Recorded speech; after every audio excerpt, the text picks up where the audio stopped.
so much for that generous introduction. I also like Covenant Bank, and I'm a consumer reporter, so there we go. I am humbled and honored beyond measure tonight. A heartfelt thank you to Pearl S. Buck International, President and CEO Janet Mincer, Women of Influence Committee Chair Sue Maslow, and the entire Women of Influence Committee, especially Linda Bishop and Callie Cooper. I'd also like to express my deep appreciation to each and every one of you in attendance, especially those of you who drove 1 to 3 hours from the city, our really good friends, our family members, and my 6ABC colleagues. It is a wonderfully small world we live in. In December, one of my dearest childhood friends in California, Jiho Lee, sent me this picture. He sent it after he saw my social media post about the Pearl S. Buck Taking Action Tour. The man on the far left, next to Pearl Buck, is Jiho's grandfather. Kim Young-yup was the president of Yowon, the first women's magazine in South Korea. And in 1960, he sponsored Pearl Buck's first visit to the country of our ancestors. It was after that trip, Pearl Buck wrote The Living Reed, a historical novel about life in Korea, and in 1964 opened the Opportunity Center and orphanage there. It was part of her effort to address poverty and discrimination faced particularly by mixed-race children in Asian countries. And I am delighted to tell you that the proud daughter of Kim Young-up, Mrs. Sunny Lee, is here tonight with her husband, Mr. Frank Lee.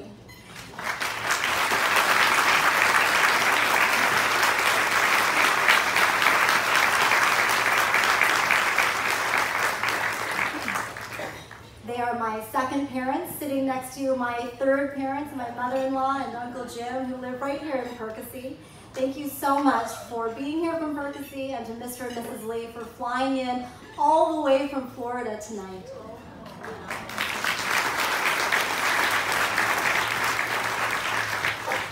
Florida to Philadelphia is many miles to travel, but the Lees do not win the prize for having traveled the farthest. An extra special thanks to my dad, who flew 14 hours from Seoul, Korea to be here.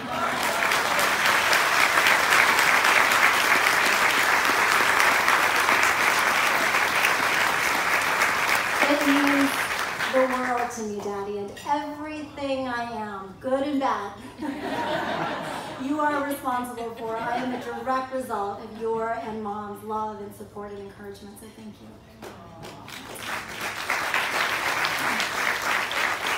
I was interviewed by Philadelphia Magazine a few years ago, and if the question had been, who is the person you most admire, my answer would have been my dad.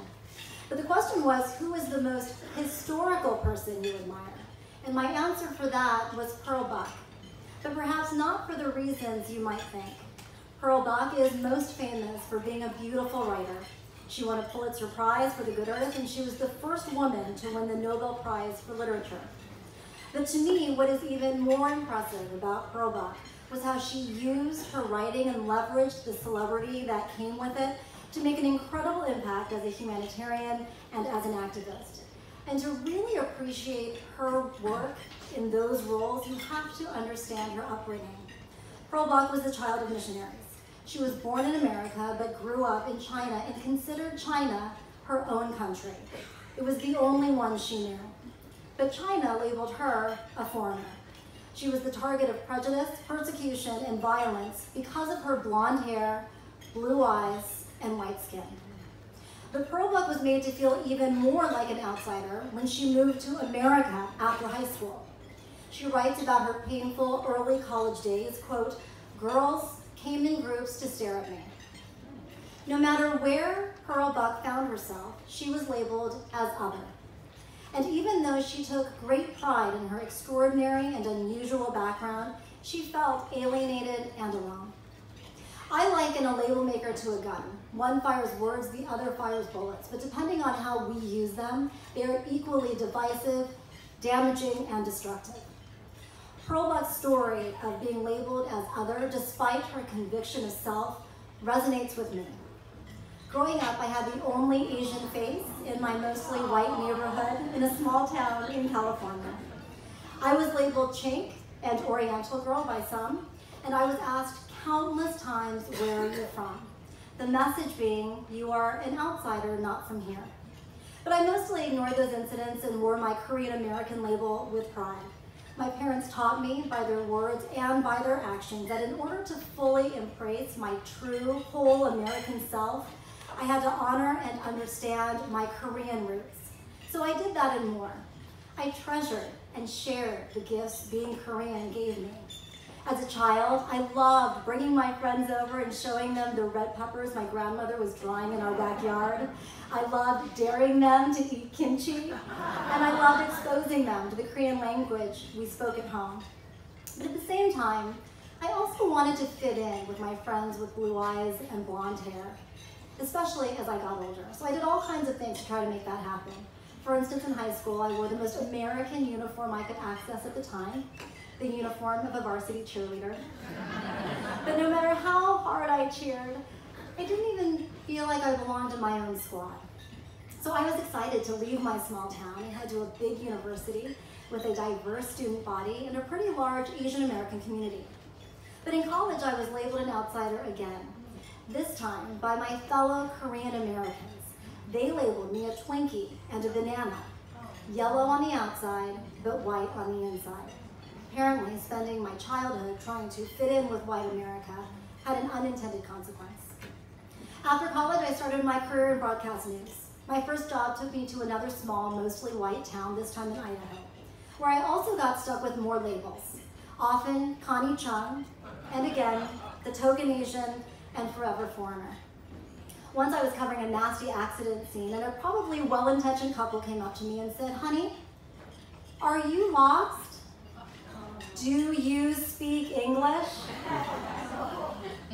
I whispered back, "I speak English for a living, and probably better than you do." I feel kind of bad about that now.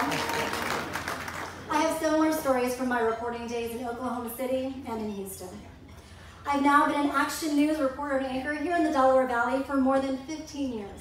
It's the 4th largest market in the country, and I am grateful to be a part of it, and I love my job. Viewers often are so generous and tell me they enjoy my troubleshooter reports and my consumer investigations. Sometimes they even ask for my autograph, and that makes me feel great. It makes me feel like when people see me now, instead of seeing the face of a foreigner, they see the face of a valued community member, and my label of television journalist trumps that of any other, and I finally belong somewhere. I'm finally accepted. But I got a jolt of reality one beautiful September day. I was walking in our neighborhood just blocks from our house where our 2 small children were waiting for me. My husband and I were getting ready to celebrate our 7th wedding anniversary, and I was on cloud 9, feeling so thankful and frankly untouchable. When all of a sudden, when I was in a crosswalk crossing the street at a green light, a car turned into that intersection and came this close to hitting me. The driver and I exchanged words about who had the right of way. And then as she drove off, she yelled, "This is America." Those 3 words, "This is America," felt like a slap in my face. They took me back to every label that had deepened my sense of other. It turns out all those incidents I thought I had ignored and just let roll off my back actually hadn't gone anywhere. They had been weighing me down, and those 3 words, "This is America," added to their weight and brought me to my knees. They unleashed in me an anger I didn't know existed and now could no longer contain, especially as I thought of my children, who look a lot like me. So after a lifetime of bottling up hurt and sealing it with a smile, I exploded on social media. I responded to that driver in no uncertain terms with strength and venom, taking ownership of her words, "This is America," in a live Facebook video that I hashtagged with that same phrase. And much to my surprise, the video went viral. 3 million views, 67,000 reactions, 38,000 shares, 16,000 comments. Many people expressing solidarity and support, giving me the internet equivalent of a high five. But there were also those who seemed to hate me and my "This is America" message. They labeled me a tyrant, a race baiter, a sensitive snowflake, an idiot, a loser, and even a liar. Throughout our history, people have used labels to divide, dehumanize, and to construct a human hierarchy, to oppress, enslave, and create fear. Black people labeled beasts and animals, Native Americans labeled savages, Asians labeled the yellow peril. And the deep anxiety these labels perpetuated turned into policy. The Chinese Exclusion Act was the first significant law restricting immigration into the United States, and that was just the beginning. For years, all Asians were banned from becoming naturalized US citizens. We could not even legally own or lease land. The Japanese were labeled devils just before more than 100,000, mostly Americans, of Japanese descent were forced into internment camps during World War II. Pearl Bach fought against the Chinese Exclusion Act despite the discrimination she experienced in China. She believed we must leave our bitterness behind and focus on our future. And in fact, it was her best-selling novel, The Good Earth, that started a pro-Chinese movement in the United States after it revealed the suffering of ordinary citizens in rural China. Bach also spoke out against the Japanese internment camp, saying, "We cannot label Japanese Americans our enemies. They are Americans." Yet despite all of Pearl Bach's efforts and the effort of so many others, we have not moved away from this dangerous practice of adverse labeling. So back to my This Is America video and those ugly labels pushed out on social media. I wasn't the only recipient. People on social media also labeled the driver, and so did I. I labeled her and anyone who didn't like my This Is America message racist, ignorant, and stupid. Other people labeled the driver white and entitled. But here's the thing, I never revealed the color of her skin. Now, I had no doubt the labels I had given others were right, and I felt my story showed my detractors how wrong they were. But then a very honest friend of mine burst my bubble. She said, "Do you think your video did anything to change the driver's mind? Your level of rage and vitriol is blinding you from any other perspective. And if you care to reach people who have a different point of view, you must be open to the idea that this is not a binary issue of right and wrong." Boy, did that make me mad. I thought to myself, my friend knows my experience. She knows I pride myself on living my core values of tolerance, diversity, and inclusion. How could she be accusing me of being bigoted and blind? But I couldn't stop thinking about her words.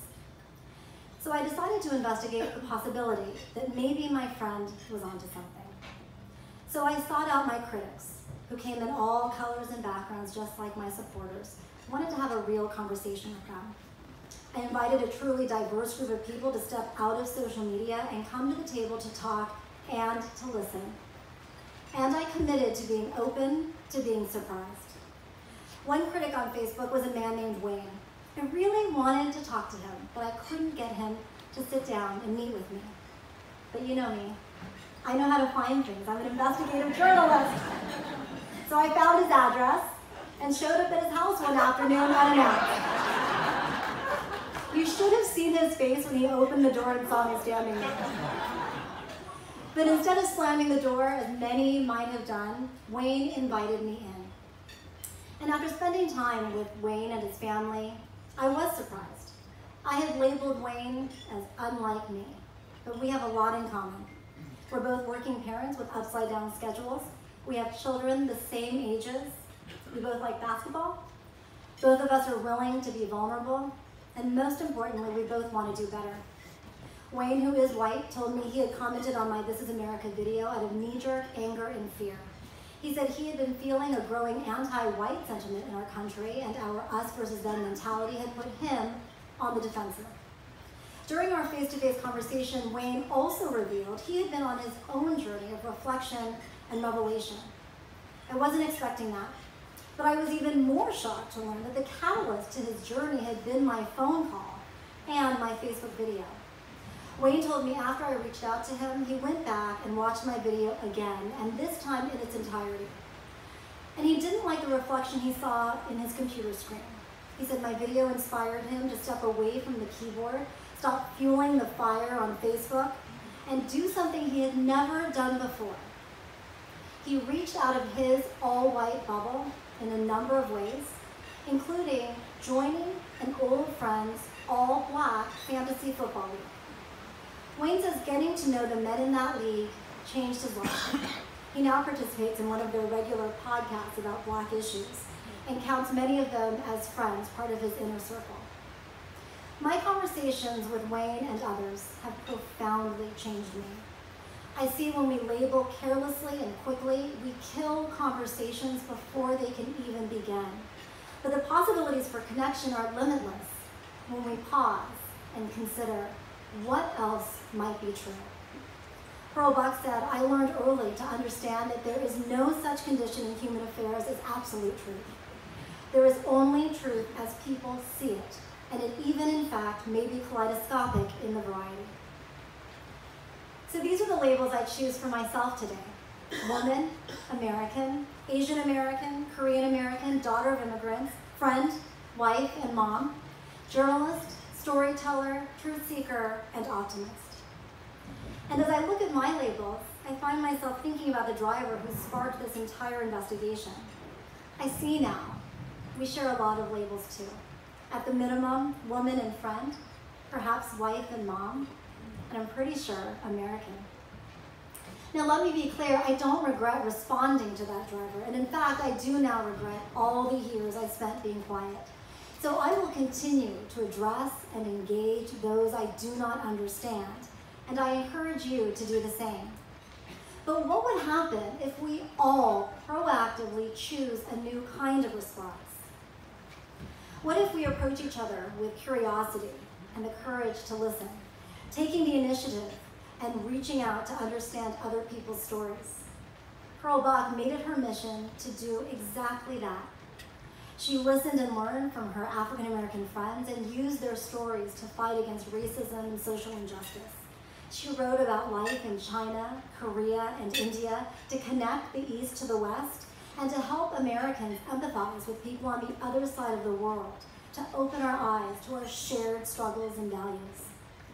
I now see more clearly than ever the importance of Pearl Buck's work and how critical it is we continue her mission as they are right here at Pearl Buck International.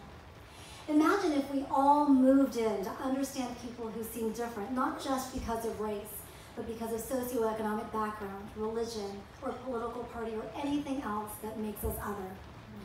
Through my own This Is America journey, I have learned when we take the film off our own lens, it becomes clear we are all just fellow human beings. Of course, this is just my unique story. I recognize people are targets for all kinds of reasons, and some of the attacks people experience are violent and far more severe than my own. I acknowledge being vulnerable could mean they are literally risking their life. All I know is dropping my label maker took a lot of weight off of me and gave me the freedom to understand both sides of a conversation. We don't have to agree on everything. Realistically, we never will.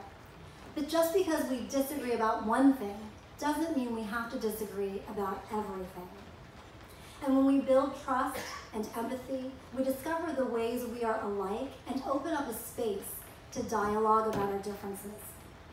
Pearl Buck believed in the common goodness of mankind, so much so that she said, "I feel no need for any other faith than my faith in human beings." I have that faith too. So while I am undeserving of this recognition tonight, I accept it with a pledge and a promise to use it as an opportunity to encourage and inspire activism in the name of the incomparable Pearl Buck. It is not easy work, I warn you, and I still struggle with it, but I invite all of you to join me in the effort, because I believe we have a shot together at successfully transforming our collective conversation in ways that will make the American experience better for all of us. I realize I have the privilege of a pretty big platform to speak up, but whether a journalist or a student or a stay-at-home parent, we can all be meaningful, everyday activists and create change in our circles and communities. You have opportunity and power and reach to embark on your own This Is America journey, and I hope you do. Our This Is America series is at 6abc.com/thisisamerica. I hope you will watch it and use it as a springboard for your own conversations. Thank you so much for having me here today.